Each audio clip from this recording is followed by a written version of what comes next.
जय हिंद साथियों, लगता है हमारे पड़ोसी मुल्क पाकिस्तान की पब्लिक सपने में ही जीती है। उनका कहना यह है कि पाकिस्तान अब तरक्की कर रहा है तो इजराइल और इंडिया मिलकर उसे खत्म करना चाहते हैं। आज की इनकी बातें आप सुनोगे तो हंसते हंसते लोटपोट हो जाओगे। वीडियो आगे तक जरूर देखिएगा, पूरा मजा आने वाला है। और अगर चैनल है पहली बार तो चैनल को सब्सक्राइब करना ना भूले। तो चलिए बिना समय खर्च किए शुरू करते हैं आज के वीडियो। तो चलिए शुरू करते हैं। अगर मैं बात करूं ट्रेड की, तो यहाँ पर पाकिस्तानी कहते हैं कि इंडिया के साथ ट्रेड नहीं होनी चाहिए, इंडिया के साथ लेन देन नहीं करना। हमने क्या समझते हैं कि लेन देन ना करने का नुकसान किसको है, हमें है या फिर उन्हें नुकसान है? इंतहाई बेवकूफ और उल्लू का पट्टा हमारा वजीर आजम है और उल्लू के पट्टे हमारे हुक्मरान है। इस मुल्क का बेड़ा गर्क करने वाले हम लोग खुद और हमारी अवाम है और हमारे हुक्मरान है। सर वाहिद मुल्क है जिसको मैंने प्रेजेंट डेवलपमेंट की बजाय कर्जों को तरजीह देते हुए देखा है। कोई भी सर मुल्क बिजनेस के बगैर अमीर नहीं हो सकता है। मैं पहले दिन से ये रोना रो रहा हूँ। पहले इंडिया ने कहा कि हम इंडियंस को पाकिस्तान नहीं भेजेंगे, अब चाइना ने ये बात बोल दी है। चाइना ने कहा हमारे ना सिटीजन्स की जान को खतरा है। अब इससे आगे क्या रह गया है? वो तो अभी चाइना वाले को तो छोड़ो, कि अभी कोई भी बैरूनी मुल्क वाला होएगा ना, यहाँ पर पहले तो आएगा नहीं, अगर आएगा भी तो पहले अपना बंदोबस्त करेगा चीज का मरने के लिए ना, और किस चीज का मरने के लिए तैयार होकर आए हैं। मरने के लिए तैयार हो के आना पड़ेगा पाकिस्तान में। यहाँ पे तो मरने के अलावा दूसरा कुछ भी नहीं है। हम यहाँ पर अपने लोग अमन में नहीं है तो बैरूनी मुल्कों वालों को कैसे हम लोग बोल दे कि भाई तुम लोग भी अमन में रहोगे, यहाँ पे आ जाओ। उसको तो बोल देंगे अगर मरने के लिए आना है तो यहाँ पाकिस्तान में आओ। क्या बात है सर, क्या बात है सर, क्या बात, ये बात है सर। हमारे मुल्क की ज़रूरतें कभी पूरी नहीं हो सकती, एक बात तो ये याद रखिएगा। क्यों? क्योंकि इंसान की जो भूख मैंने यहाँ पर देखी है ना, वो उसकी ज़रूरत के मुताबिक नहीं है, वो उसकी लालच के मुताबिक है। और जितनी लालच और पैसे की हवस मैंने पाकिस्तान में महसूस किया कि मैंने किसी कंट्री में ऐसी महसूस नहीं की। बात तो सही है। क्या करते हैं उन्होंने वहाँ पर अपने बच्चों को सपोर्ट किया, डॉक्टर बन रहे हैं या इंजीनियर बन रहे हैं उनके, वो इंजीनियर बनते हैं। वो उस इलाके में उन्होंने कई इंजीनियरिंग यूनिवर्सिटियाँ और वो फिर आगे इंजीनियरिंग के कारखाने खोले हुए हैं। वो वहाँ से बच्चा निकलता है, वो ट्रेनिंग हासिल करने शुरू हो जाता है, उसको 12 या 15 हज़ार रुपया वो सैलरी देना शुरू हो जाते हैं कि इसका इंटरेस्ट बढ़े। इधर आप देखें यूईटी से बच्चा निकलता है, वो क्या करता है, वो जगह जगह जा रहा है, मुझे रख लो मुझे रख लो। आखिर वो क्या करता है बेचारा, फ्रूट लगा लेगा, रिक्शा चला लेगा। ये पढ़े लिखे का बता रहे हैं आप। ये सब क्या देखना पड़ रहा है? अच्छा है मैं अंधा हूँ। इसराइल और इंडिया के रिलेशन जो स्ट्रॉन्ग होते जा रहे हैं, बहुत ज़्यादा स्ट्रॉन्ग होते जा रहे हैं और इससे हिस्टोरिक विजिट इंडिया के अंदर कहा जा रहा है, इस पर आप क्या कहेंगे? इस पर मैं ये कहूँगा कि पाकिस्तान एक तरीके से मोमिन मुल्क है, मुसलमान मुल्क है। इनके हमेशा से दुश्मनी रहे हैं जितने भी लोग रहे, इसराइल है, हिंदुस्तान है, ये इनके मुखालिफ ही रहे। हमेशा ये चाहते हैं कि पाकिस्तान कैसे न कैसे तबाह हो जाए, बर्बाद हो जाए, लेकिन ये तो अल्लाह ने संभाला हुआ है। चल झूठ, अल्लाह ताला ने हिफाजत की हुई है मुसलमानों की और पाकिस्तान वालों की। बस यही मैं कहूँगा आप लोग। इसराइल विजिट के ऊपर इंडियन प्राइम मिनिस्टर ने तो ये बात कही नहीं है ना, वो तो अपने रिलेशन के लिए कहे। ये तो आप कह रहे हैं कि वो पाकिस्तान के खिलाफ साजिश कर रहे हैं, इस तरह कर रहे हैं, वो तो अपने रिलेशन मजबूत करने के लिए क्यों? रिलेशन में क्या है, ये सब यही हरकत है। रिलेशन में कुछ नहीं है, वो तो मिल रहे हैं, वो तो एक ही चीज़ है दोनों। इंडिया भी वही है और इसराइल भी वही है, एक ही चीज़ है। मुसलमानों के दुश्मन है, मुसलमानों के दुश्मन है दोनों मुल्क। इतना सा इसराइल है, पूरे अरब कंट्रियों के ऊपर भारी पड़ा हुआ है, टेक्नोलॉजी में इसराइल तरक्की कर रहा है, हर चीज़ में डोमिनेट कर रहा है। इसकी क्या वजह, मुसलमान पीछे क्यों है? मैं ये कहूँगा, फिर भी वही कहूँगा, मैं वही कहूँगा कि ये भी इंडिया भी जो है, मोदी जो है मुसलमानों का दुश्मन है और इसराइल कैसी अपमानजनक बातें कर रहा होता है, ये अश्लील है ये लोग। और इसराइल मुसलमान है, जानदार इंसान है। तो जानदार इंसान तो एक करामत इंसान होता है, एक नकारा इंसान होता है। एक दुनिया के अंदर कुछ दुनिया को दे के जाता है और एक दुनिया के अंदर आता है, खा पी के सो के चला जाता है। दो इंसानों के अंदर फ़र्क होता है ना। अब क्या समझते हैं, वो इंसान ठीक है जो दुनिया के अंदर आता है, खा पी के मतलब चल पिल के अपनी बच्चे पैदा करके चला जाता है, वो इंसान ठीक है? या वो इंसान ठीक है जो दुनिया को कुछ ना कुछ दे के जाता है? Good question. यार दुनिया को कुछ ना कुछ देने का मकसद ये है कि अच्छा सबक दे के जाए और जो है ना ईमान बनाने वाला सबक दे के जाए। वो इंसान तो सही है, बेहतर है। जो इंसान जो है ना अपनी मनमानी करके ज़िंदगी गुजार के चला गया, वो तो नुकसान में। क्योंकि आप सल्लल्लाहु अलैहि वसल्लम ने जो भी जो है ना ज़िंदगी गुजारी, सब जो है ना दुनिया और आखिरत दोनों के तरीके सिखा के गए। ठीक है ना, उसमें खाली ना दुनिया सिखाई ना खाली आखिरत, बल्कि दोनों जान की सिखाई। क्योंकि फरमाया ना, आप सल्लल्लाहु अलैहि वसल्लम की दुआ है, फरमाया रब्बना आतिना फिद दुनिया हसनतुम व फिल आखिरति हसनतुम व क़िना अज़ाबन्नार। या अल्लाह मुझे दुनिया की भी जो है ना नेमत अता फरमा और आखिरत में भी जो है ना सुरखरू करना। आप क्या समझते हैं, इसराइल दुनिया के अंदर जो डोमिनेट कर रहे हैं, इसराइल किसी भी अरब कंट्री के ऊपर चाहे वो हमला करता है, मतलब आप देखें नेबर के अंदर जितने भी इसराइल हैं, इसराइल की कंट्री हैं, सबके साथ इसराइल की जंग हुई है। इतना सा इसराइल सारे अरब कंट्री के ऊपर जो भारी है, इसकी क्या वजह आप समझते हैं? यार मैं तो नहीं समझता भारी है, लोग जो समझता है समझे, लेकिन मुसलमान पे कभी भी कोई भारी नहीं हो सकता। आप समझते नहीं है, लेकिन आपको पता है जो 6 डे वार हुई थी 1967 के अंदर, फिर उसके अलावा 1973 के अंदर जो इसराइल के साथ जंग हुई है, इसराइल ने तो हर जंग के अंदर अपने नेबरिंग कंट्रियों को हरा दिया। इतना सा इसराइल था, इस साइड पे मिस्र को हराया, इस साइड पे जॉर्डन को हराया, इस साइड पे शाम को हराया, फिर लिबनान को हरा दिया। एक साथ सबके साथ जंग की और सबको हराया इसराइल ने। क्या चीज़ ऐसी इसराइल के पास ताकत तो है, आप भले जो भी कहें, लेकिन हकीकत तो यही है कि इसराइल के पास कुछ तो ऐसी ताकत है कि इसराइल सबको हरा देते हैं। यार इसराइल के पास ताकत तो मैं समझता हूँ कि नहीं है दुनियावी एतबार से, लेकिन जो है ना कहने का मकसद ये दुनियावी एतबार से इसराइल के पास ताकत नहीं। आप कुछ भी बोलो, ये नहीं सुनने वाला। हमारा मतलब वो एक किताब उठा के देख ले मुतालिया पाकिस्तान की, मैंने भी 9 से लेकर ईच एंड एवरी चीज एक ही हमारा माइंडसेट बन गया हुआ है कि इंडिया जी बुरा है, इंडिया खिलाफ है, हम इंडिया हमें ये नहीं कर रहा। अब सिर्फ मेरा आपसे सवाल है, अब नहीं कश्मीर की खबरें आती, मैं नहीं देखती। अब कश्मीर कहाँ चले गया, अब कश्मीर की कोई खबर नहीं है, न्यूज़ चैनल बंद हो गया जो हमें कश्मीर की खबरें देने भूल गए हैं। हमारे ना एक माइंडसेट ऐसा from the very first day build कर दिया हुआ है, कश्मीर पे जुल्म हो रहा है, चाहे वो वहाँ सही रह रहे हैं। इंडिया खिलाफ है, इंडिया और हमारा कल्चर एक जैसा नहीं है। यहाँ पे कितने लोग हैं जो डिफरेंट कल्चर के हैं, मैं मुस्लिम होकर भी कितने डिफरेंट कल्चर्स को प्रमोट करती हूँ। वेस्टर्न पहनना, वेस्टर्न पहन लेती हूँ, किसी दूसरे मजहब के लोग के साथ मैं खाना खा सकती हूँ। हमारा शुरू से बता दिया जी इंडिया नहीं ठीक, इंडिया ये नहीं ठीक, हमारे रिलेशन खराब कर दिए। अब हमारे प्राइम मिनिस्टर शहबाज शरीफ साहब ये आकर दे रहे हैं जी हमारी गलती है जी, हम मानते हैं।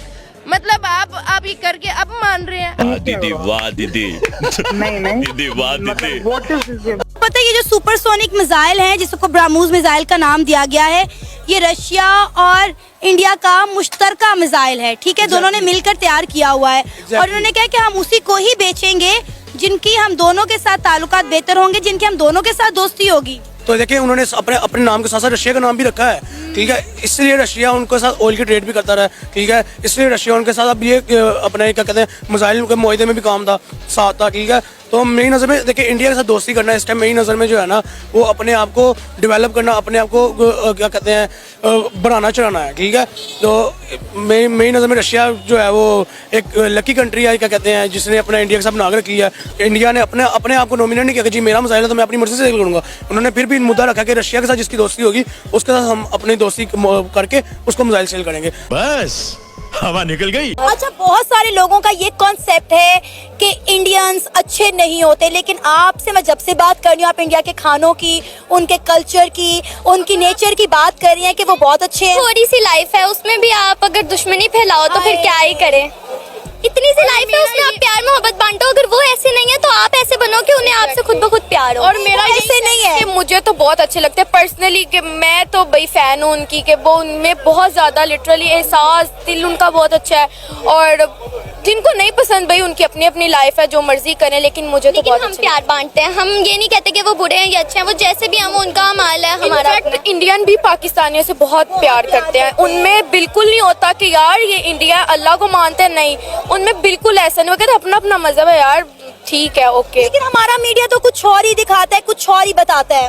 उनको क्या है, उनका क्या कहें, मीडिया का काम ही यही है। मीडिया का काम जो मिलता है आप वो दिखा देते हैं, जो मिलता है दिखा देते हैं। ज्यादातर लोग नेगेटिविटी मांगते हैं, जो हमारी सोसाइटी है, तो वो उनका काम है दिखाना, और वो दिखाते भी हैं। रहा नहीं जाता, तड़प ही ऐसी है ना। क्या हमारे बच्चे हिंदुस्तान के बच्चों का मुकाबला कर सकते हैं? नहीं। जरूर बन सकते हैं। हमें अगर कुरान दिया गया है ना तो हमें शऊर दिया गया है। हम उनसे कई गुना आगे हैं, लेकिन हमें आगे दिया नहीं जा रहा, मतलब आगे जाने नहीं दिया जा रहा। अच्छा अच्छा अच्छा, ये लोग कुछ भी नहीं है, हम इनसे कई गुना आगे हैं। वो लोग हमसे डरते इसी वजह से क्योंकि एक मुसलमान समझता है कि मैंने मरने के बाद जो है ना वो जन्नत में जाना है, लेकिन एक हिंदू समझता है कि मैंने मरने के बाद मेरा पता नहीं कुछ सिस्टम है या नहीं है। इसलिए हम उनसे बहुत आगे हैं, लेकिन हमें पता नहीं है कि हम हैं क्या। तेरी माँ की कटोच। कौन है ये लोग, कहाँ से आते हैं? बिजनेस पॉइंट ऑफ व्यू से पूरी दुनिया में सिर्फ इंडिया को क्यों देखा जा रहा है आज? इंडिया को इस वजह से देखा जा रहा है, आप खुद देखें पाकिस्तान के साथ अगर हम लोग अपने बिजनेस के मामला को जोड़ते हैं तो पाकिस्तान तो आगे डूबा हुआ है, महंगाई का बना हुआ है। एक बहुत ही हमारा मेन इशू आजकल महंगाई का चल रहा है और मजीद जो वो महंगाई है जो बढ़नी है, ठीक है। अब इंडिया को इस पॉइंट ऑफ व्यू से अब इंडिया के बारे में बात करते हैं तो इंडिया में जो है ना बड़ी स्टेबिलिटी है, इन्वायरमेंटल स्टेबिलिटी है, इंडिया तरक्की कर रहा है और जो पैसा जिसको पैसा कमाना आता है उसको वो जानता है कि मैंने इंडिया में कहाँ से कहाँ लगा के निकालनी है। और आप अगर मैं इससे ओवरऑल बात करूँ ना, I have some Indian friends, तो उनकी ना एक इखलाक बहुत अच्छा है। इखलाक किस लिहाज से कि ईमानदार हैं वो। अगर आपके साथ वो अगर हमारे साथ बुरा कर लेना तो उनको रात को नींद नहीं आ सकती, उनमें एक खासियत है। तो अगर वो आपके साथ इस तरह का उनका रिलेशन डेवलप हो जाए ना तो वो आपको धोखा नहीं दे सकते। Never think about that. अब अगर इंडिया के बारे में सोचा जाए तो वो तो बड़ी उनके लिए बड़ी प्राउड की बात है अगर उनसे किसी ने आके हेल्प मांगी है, वहाँ के एक बंदे से भी तो वो हेल्प लाजमी करते हैं। बात तो सही है। देखें इंडिया के पास भी एक प्राइम मिनिस्टर आया है, चाय वाला एक प्राइम मिनिस्टर आया है। पाकिस्तान यहाँ पे भी कोई आएगा तो तरक्की कर जाएगी, ठीक है। देखें छोटे तबके से उठा के अगर किसी को आप ऊपर लाते हैं ना तो वो मेहनत करता है, फिर वो हर चीज़ में मेहनत करता है, चाहे वो आपका स्ट्रक्चर हो, चाहे वो आपकी मईशत हो, कोई भी चीज़ हो ना वो मेहनत करता है क्योंकि उसे पता है कि यार मैंने बहुत गुर्बत देखी हुई है, मेरा मुल्क में जो गरीब है ना, बिल्कुल उसको चैलेंजेस का पता होता है, उसे पता होता है कि मैंने गुर्बत देखी है, मेरे मुल्क में जो गुर्बत है मैंने जो देखी है उससे कहीं ज़्यादा होगी तो मैं उसे ख़त्म करने के लिए इकदाम करूँ। और सबसे बड़ी बात यह है कि दे आर ऑनेस्ट ना हो, वो अपने मुल्क के साथ ऑनेस्ट है, अपने काम के साथ ऑनेस्ट है। टेक्नोलॉजी उनकी देख लें, कहीं पे भी कंपैरिजन नहीं रहा किसी के साथ भी। एशिया में मुझे नहीं लगता कोई ऐसा कंट्री है, कोई ऐसा मुल्क है जो उनके कंपैरिजन में आता हो। आप किसी चीज़ को उनकी उठा के देख लें, उनकी क्रिकेट को उठा के देख लें, कहीं दूर ना जाए। They are the number one in the world, ठीक है। उसके तुमसे ना हो पाएगा भाई। कश्मीर के अंदर एक ट्रेन चलानी है, वंदे भारत ट्रेन, पूरे के पूरे जम्मू कश्मीर को इंडिया के साथ मर्ज करेगी वो 2024 तक। क्या कहना चाहेंगे हमारे तरक्की याफ्ता मुल्क के बारे में थोड़ा बताएं कि गिलगित बल्तिस्तान के अंदर कितनी तरक्की याफ्ता, मतलब कितनी तरक्की करवा रहा है, कितनी कंस्ट्रक्शन के काम करवा रहा है पाकिस्तान, कुछ करवा रहा है या नहीं करवा रहा? गिलगित बल्तिस्तान में तो अभी आप शायद गया नहीं ना, अभी एक कारगिल का आपने नाम सुना होगा। कारगिल बॉर्डर पे इंडिया वाले ट्रक लेके आते हैं, इंडिया वाले कारगिल बॉर्डर पे ट्रक लेके आते हैं, पाकिस्तानी फौज गधा गाड़ी पे जाते हैं। ये तरक्की हो गया गिलगित बल्तिस्तान में, कारगिल में। मतलब क्या कहना चाह रहे हैं, वहाँ से जो इंडिया की फौज जो आती है वो कंटेनर्स में आती है? कंटेनर्स आते हैं। ओह, तो हमारे गधा गाड़ी में जाते हैं? हमारे गधे जाते हैं। आप गधों के ऊपर सामान लेके जाते हैं? गधों के ऊपर सामान लेके जाते हैं, बाकी आर्मी वाले पैदल जाते हैं। बस हवा निकल गई। हमारे अकॉर्डिंग तो हम जम्मू एंड कश्मीर की बात करें तो हम कहते हैं कि उसमें ज्यादा जुल्म किसी और सिटी में हो ही नहीं रहा। हमारे आजाद कश्मीर की बात करें, वहाँ पर भी यही सूरत हाल है। हमने क्या डेवलपमेंट करवाई है, वहाँ पर भी फूड क्राइसिस है, इतना कुछ। चलिए पाकिस्तान की छोड़ दे, जम्मू एंड कश्मीर, आजाद कश्मीर जो कि खुद को पाकिस्तान का हिस्सा भी नहीं समझता। देखें, मैं तो ये समझता हूँ कि सबसे पहले हमें अपने गिरेबानों में झांकना चाहिए कि हम खुद क्या कह रहे हैं। हम खुद ही नहीं किसी के साथ, अपने मुल्क के साथ खुद ही नहीं सिंसियर, तो हम किसी को क्या कह सकते हैं कि ये वहाँ पे ये है। हम कहते हैं हमने कश्मीर आज़ाद करवाना है, उन बेचारों को भी आज़ाद करवा के भूखा मारना है, या उनके ऊपर भी हमने ये कहना है कि वो भी सर पकड़ के, आज वो रोते हैं कि उन पे गोलियाँ चल रही हैं, कल को वो ये रोएंगे कि उनको खाना नहीं मैसर हो रहा। तो हम सिर्फ अपना पेट ही भरने की तरफ ज़्यादा ध्यान है। हम यूनिवर्सिटी की बात कर लें तो हम किसी ऐसे बच्चे को मुँह लगाना पसंद नहीं करते जिसकी जेब में पैसे नहीं होते। ये बड़ी अच्छी बात कही आप कि आज़ादी हासिल की थी इंडिया ने। उनके फ्रीडम फाइटर्स भी हम पढ़ते हैं। मुझे ये बताएं क्या वहाँ पे उनके फैसले न्यू दिल्ली में होते हैं या जाके लंदन में होते हैं? सर, न्यू दिल्ली में होते हैं। 28 स्टेट देख रहे हैं, हर स्टेट पूरे पाकिस्तान से बेहतर चल रही है। क्या उन बात तो सही है। क्या उनके सूबे हमसे कम है या हमसे ज्यादा है? बहुत ज्यादा है। बात तो सही है। मार्शल लॉ आया है या नहीं आया? सर, अब तक तो नहीं आया। दुनिया की बड़ी डेमोक्रेटिक पावर होने का सबूत कौन देती है? इंडिया देती है। यहाँ पे डिक्टेटरशिप जो होती है उसको हमने मसीहा माना हुआ है।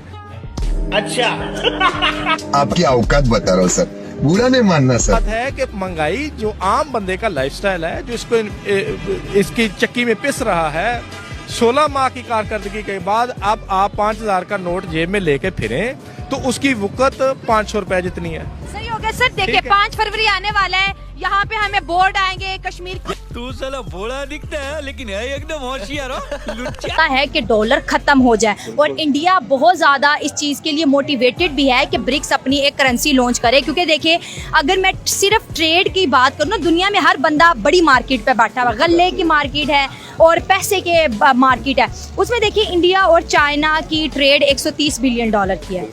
फिर आप रशिया और चाइना की ट्रेड देखिए वो भी 150 बिलियन डॉलर के लगभग है, ठीक है।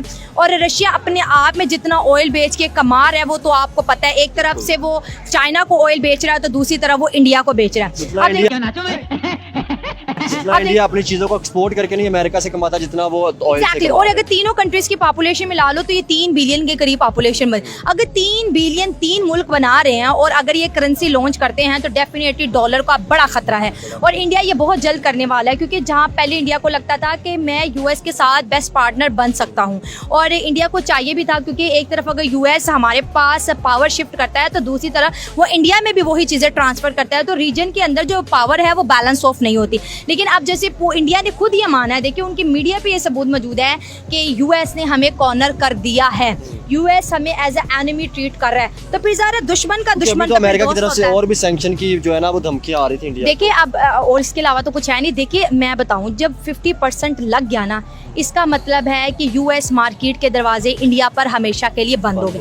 अब ये सिर्फ पब्लिसिटी है कि मैंने 75% टैरिफ कर दिया, मैंने 100% टैरिफ कर दिया, क्योंकि ट्रंप इस वजह से हार गया क्योंकि नरेंद्र मोदी ने इसके साथ कोई डील की ही नहीं है। उन्होंने बोला है कि हम यूएस की मार्केट को अपनी मार्केट में एंटर नहीं करेंगे, ना हम किसानों के हक को मारने देंगे, ना हम अपने लाइफ स्टॉक जो एनिमल है ना उनके साथ करेंगे, और हम जो है एंटरप्रेन्योरशिप के साथ भी ज्यादती होने नहीं दें कि वो कुछ ना कमाए और उसकी मेहनत का सारा फल यूएस खाए। तो ये चीजें अब ये देखिए, मुझे नहीं लगता इंडिया को इस चीज से फर्क पड़ता है कि टैरिफ 100% हो गया। भाई जब हमने ट्रेड ही नहीं करनी तो तुम फिर 300% भी कर दो ना। देखिए लेकिन एक चीज है, एक तरफ तो टैरिफ का है, लेकिन दूसरी तरफ इंडिया फिर भी यूएस के साथ बड़ी गेम खेल गया है कि 10 साल उनके साथ डिफेंस डील कर दी है।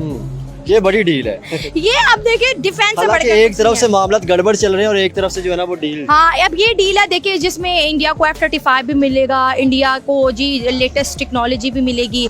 इंडिया के अंदर जो वो ट्रम्प बोलते थे कि भाई इंडिया की सिक्योरिटी पे कॉम्प्रोमाइज नहीं होगा, 10 साल के लिए उनके एक मिलिट्री डील हो जाती है, $2 बिलियन के करीब इसकी नेट वर्थ है, तो फिर टैरिफ तो बहुत छोटा मामला रह जाता है। और इससे ये भी पता चलता है कि ट्रम्प अपनी सो कॉल्ड ठंडी ईगो को बचाने के लिए दुनिया में बस इंडिया का नाम यूज करे कि मैंने ये कर दिया, मैंने वो कर दिया। पीछे तो वो अमेरिका का काम है हथियार बेचना, वो इंडिया को वो बेच रहा और इंडिया खरीद भी रहा है। अच्छा क्या समझते हैं जब आपने देखा कि एससीओ के समिट की जब बात की जाए, जिस तरह से चाइना की बात की जाए, रशिया की बात की जाए, ठीक है, इंडिया की बात की जाए, ठीक है, इनके प्रेसिडेंट प्राइम दीदी वाह दीदी दीदी वाह दीदी। तो भाई उम्मीद करते हैं हमारी आज की वीडियो भी आपको हर बार की तरह जरूर पसंद आई होगी, और हर बार की तरह हमारी आज की वीडियो में आपको सबसे फनी या सबसे इंटरेस्टिंग क्लिप्स कौन सी लगी कृपया कमेंट करके उसके बारे में जरूर बताइएगा। और अगर आप चाहते हैं कि हम आपके लिए किसी नए टॉपिक का वीडियो लेकर आए तो आप उस टॉपिक का नाम भी कमेंट करके बता सकते हैं। आज की वीडियो देखने के लिए धन्यवाद। कल फिर मिलते हैं एक नई वीडियो के साथ। जय हिंद, जय भारत, वंदे मातरम, और सभी को मेरी तरफ से हैप्पी होली।